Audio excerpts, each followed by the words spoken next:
Yo, what's up, my people? This is Knowledge here in the place to be, and I'm coming to you today up under the umbrella of stay humble. Stay humble. And the reason why I say that is because a humble spirit, man, gets you through a lot of things. Even when people think that you are being weak or you're not taking up for yourself, but you got to remember to have a humble spirit about all things. Sometimes it's hard to walk the path of humbleness because we can get caught up into ourselves, into what we got or what we accomplished. And in actuality, you know what I'm saying, a lot of things that we possess will never, you can't take them with you. It's only superficial and topical things. We get caught up, you know what I mean? So pride is a downfall of man. You know, so we have to be humble, stay humble. As Christ said, you know, somebody slap you on the cheek, basically turn the other cheek. And that's hard to do. That's hard to do because we don't want to feel like we're getting one-upped on or that we standing down. But it's a difference between courage. It's a difference between courage and pride. I think that's respect.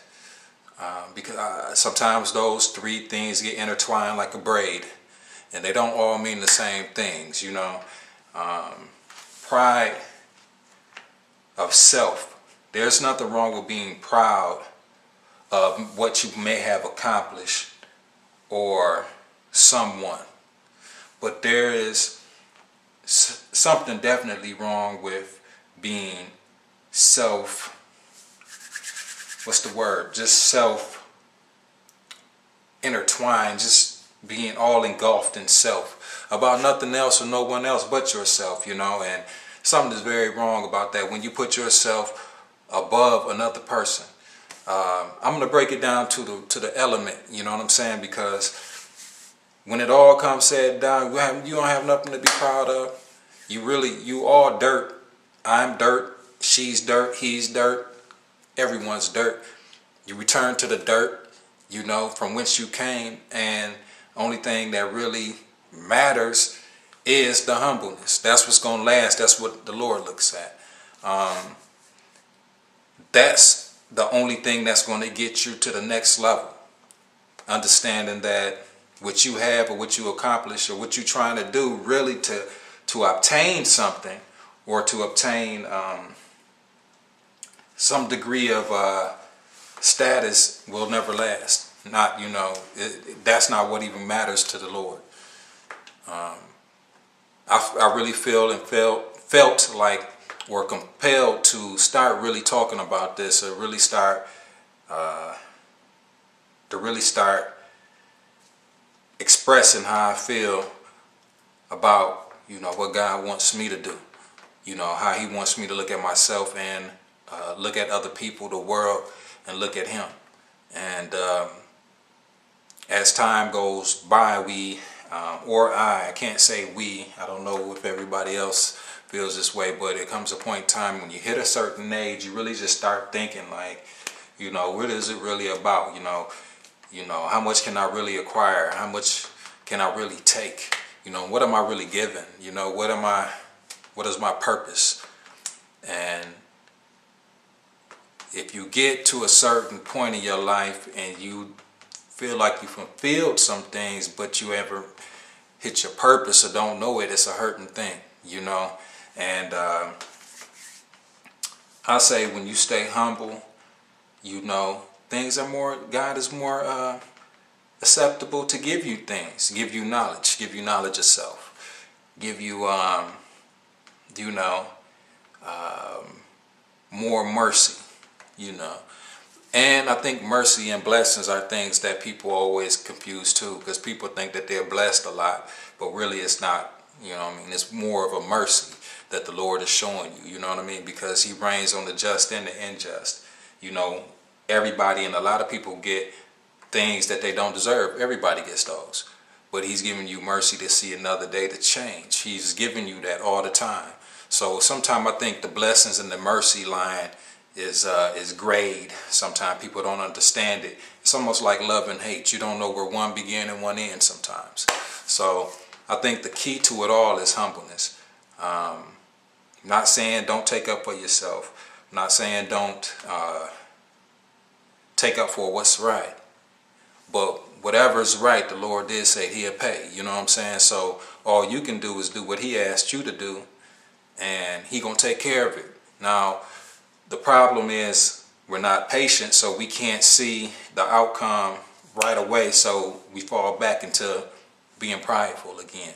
But we got to understand that our time is not like God's time. You know what I'm saying? His time is eternal, and our time is momentarily.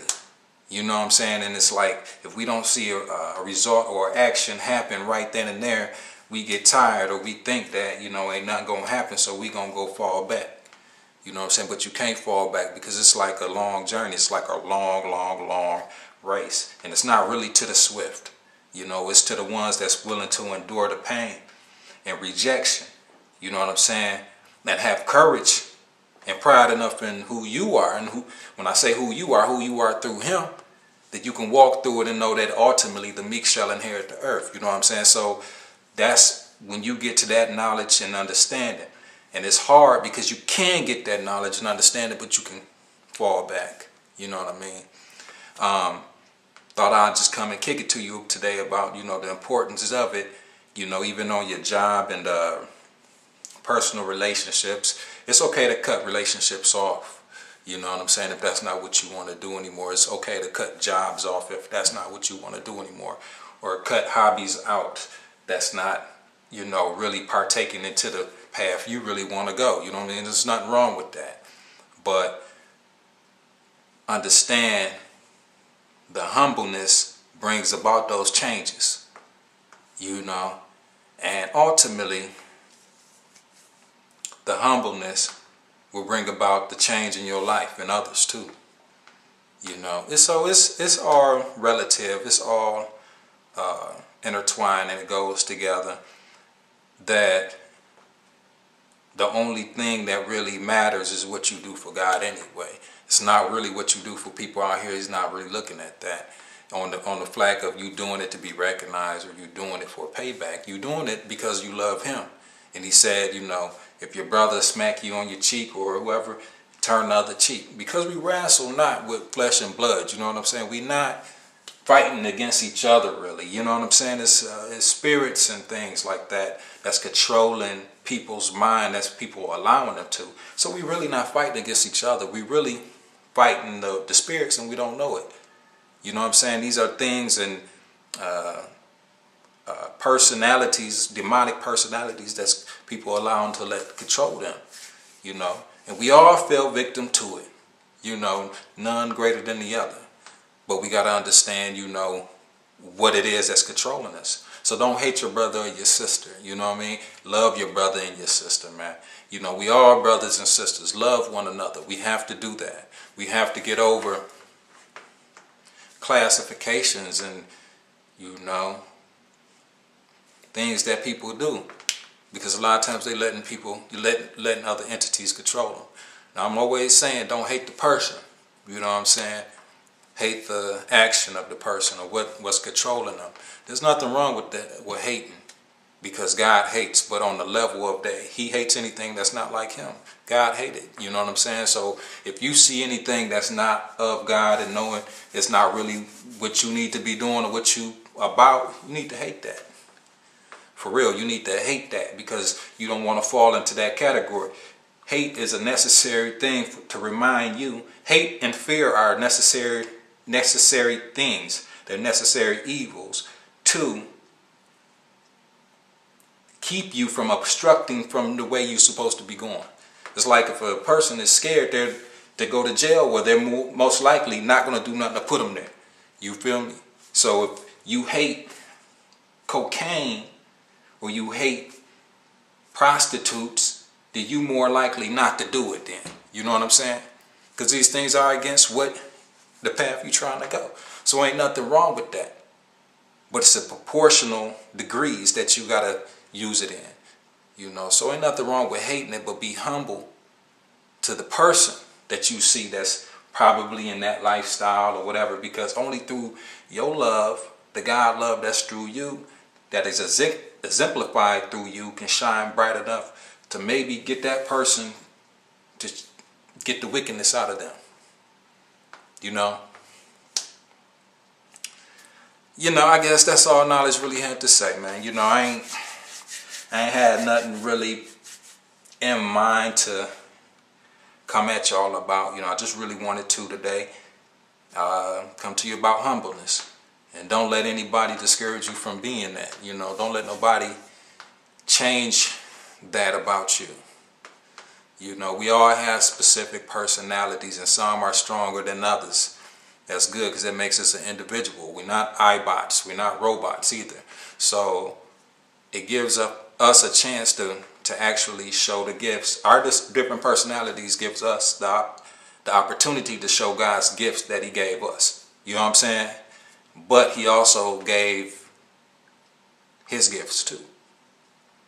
You know what I'm saying? Because in the beginning, he said, let us make, man in our image. What is the image of him? Power, glory, mercy. You know what I'm saying? But God humbled himself enough to become a man, where he was sitting on the throne, where basically the Son, sitting on the right hand of the throne of the Father, humbled himself to come out of heaven and humbled himself to become a man. So think about this: a heavenly body, spirit, creator of all, humbled himself enough to come to earth as a man. You know what I'm saying? Would you do that? You know what I'm saying? That's like real humbling, you know what I mean? So we gotta, not only that, he humbled himself enough to die like a man, and where he didn't have to. So what, you showing some mercy and some love and some humbleness and some caring and some sharing and some knowledge and some wisdom and some benevolence to someone, what that's going to hurt. It's always going to enhance.